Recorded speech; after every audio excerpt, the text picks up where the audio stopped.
Hey guys, and thanks again for having me in your newsfeed. Yeah, and hypnotherapists again, like looking to grow their business and kind of basically make a bigger impact in the world and be able to see people and help them out with their brains and their lives and their happiness.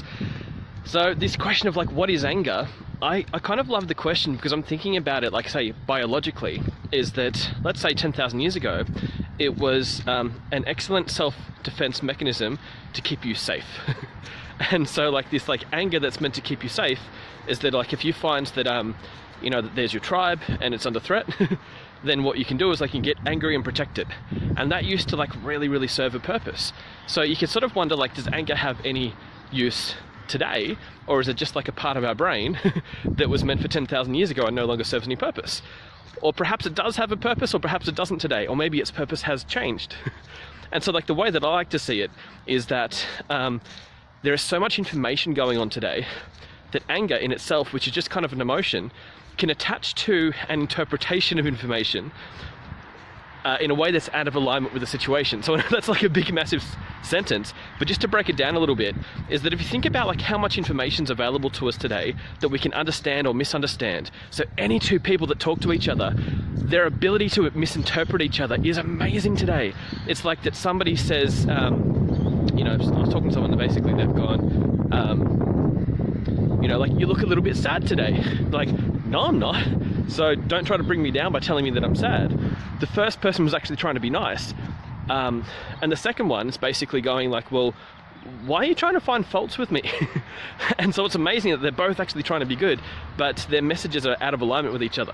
And so when doing like this marketing stuff and like running like so many groups now, like a speakers group, the weight loss groups, the marketing groups, coaching people, coaching hypnotherapists, helping them to hit the 6 figures, getting them to do these Facebook Live videos, getting them to get their ebooks out, getting them to really like lift their standards for like their performance of like how they help their clients, but how they get their message out in the first place.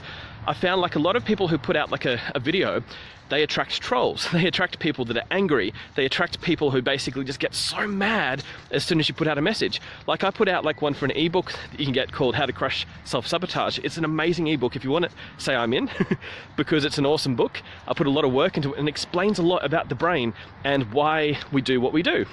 But I put out an ad for it that said like, download my ebook for free called The 6 Steps to Crush Self-Sabotage. And somebody, they don't mean to be trolling. This is like from their point of view, they don't believe they're trolling. But what they say like under in the Facebook comment section of my ad is like, well, you hypnotherapists always think that you know everything, or you experts always think you know everything and think that everybody else is stupid. I'm like, wow, like she really took offense to that ad. Like she was really triggered, and that ad really made her angry. She'd hit the angry face. Like that I've written this ebook and given it to her for free and spent money putting this ad out there, and someone reads my headline and gets so mad and going like, how dare you think that everyone else is stupid and that your ebook's going to fix all our problems? And like, well, in my point of view, I'm thinking I'm putting this book out to help people so they can read it and go, oh, okay, that makes sense, and that helps me in my life to get a better result. Because if someone's suffering in any form of pain and you want to help them out and go, well, basically, here's the steps, here's the how-to guide that I've put together that tells you exactly how to fix a problem. Generally, you can expect people just to be grateful for it. Some are, but some interpret the message differently and they're reading it in a way that causes anger. If that makes sense? Thanks for the thumbs up and likes. So this is like such an important point, that any information you put out, it's never ever going to be in perfect alignment with everybody, but that doesn't mean that you shouldn't put it out, if that makes sense. Because no one has the right to tell you not to put out a message. Like, I'm sure that someone could watch this video and get angry with me. I'm sure it can happen, like it has to be possible. However, I haven't intended any offense in any way, if that makes sense. Like I sort of think like I haven't said anything that could possibly be interpreted that way. But this is the thing, it's like when you put out your advertising, like if you're trying to help somebody with your hypnotherapy services or like your psychology services, and you put a program together, some people are angry just because you put it out. And it's not because you put it out that they're angry, it's because of their interpretation of what they're thinking of what you putting it out means. So I want you to get this ebook called The 6 Steps to Crush Self-Sabotage.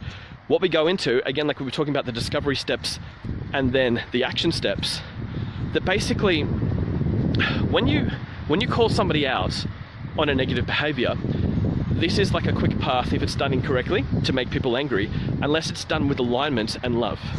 In which case they can realize the truth to kind of say, you know what, I haven't been living my life in a way that's actually going to get me the results that I want to get. So when I basically talk in the ebook about how leaders will actually, they'll find a way, they'll spend more time working out how to get short-term satisfaction out of a goal that's going to benefit them in the future, because they know that they can't sustain just putting up with it. They can't sustain just putting out tons of energy without getting some reward now. So they spend more time working out how to bring joy into their health steps and their business steps and their relationship steps, so that they can sustain their long-term steps. But they make sure that they're not trying to get any joy out of any short-term step that is going to destroy their future. And so this is what this whole ebook is about aligning your future with your present. When your present and your future are aligned, you can make amazing things happen, because you can only sustain your energy from things that give you short-term happiness, but you can only sustain your future from things that give you future happiness. Yet smoking is there to help a person get short-term happiness but long-term misery, whereas that just quitting cigarettes, if they used to smoke because they were basically looking for a way to relax and calm down, then just quitting cigarettes without finding another way to relax and calm down actually hurts them in the short term, and then they cannot sustain it until you find a new short-term happiness method. So that's why I recommend you get this ebook called The 6 Steps to Crush Self-Sabotage. Say I'm in the comment section and I'll give you the link to download a copy. There's a webinar that goes along with it as well. But also let me know, what have you gotten out of this message? Because like I'm sure I've been talking for a while now. What do you get out of this whole alignment issue? As in that if you just use pressure on people and say, it's time for you to step up, if it was just that, check out how quickly you lose people by saying, I care about you so much that I want you to step up. Well, it's like, well, there's some truth in it, but there's not as much tact in it if it's not done with alignment in a way that, like, if someone just starts yelling at me, I switch off. So I find that when someone wants to help me and wants to call me on a behavior that's affecting my future, I don't expect them to yell at me to get that message across. So thanks again for listening. This is probably like one of my longer Facebook Lives that I've done, but I find alignment is such an important issue. How are you finding alignment in your messages that you put out into the world, so that as you use any form of pressure, that the alignment is there to back the pressure up when you use it? Anyway, I'll talk to you soon.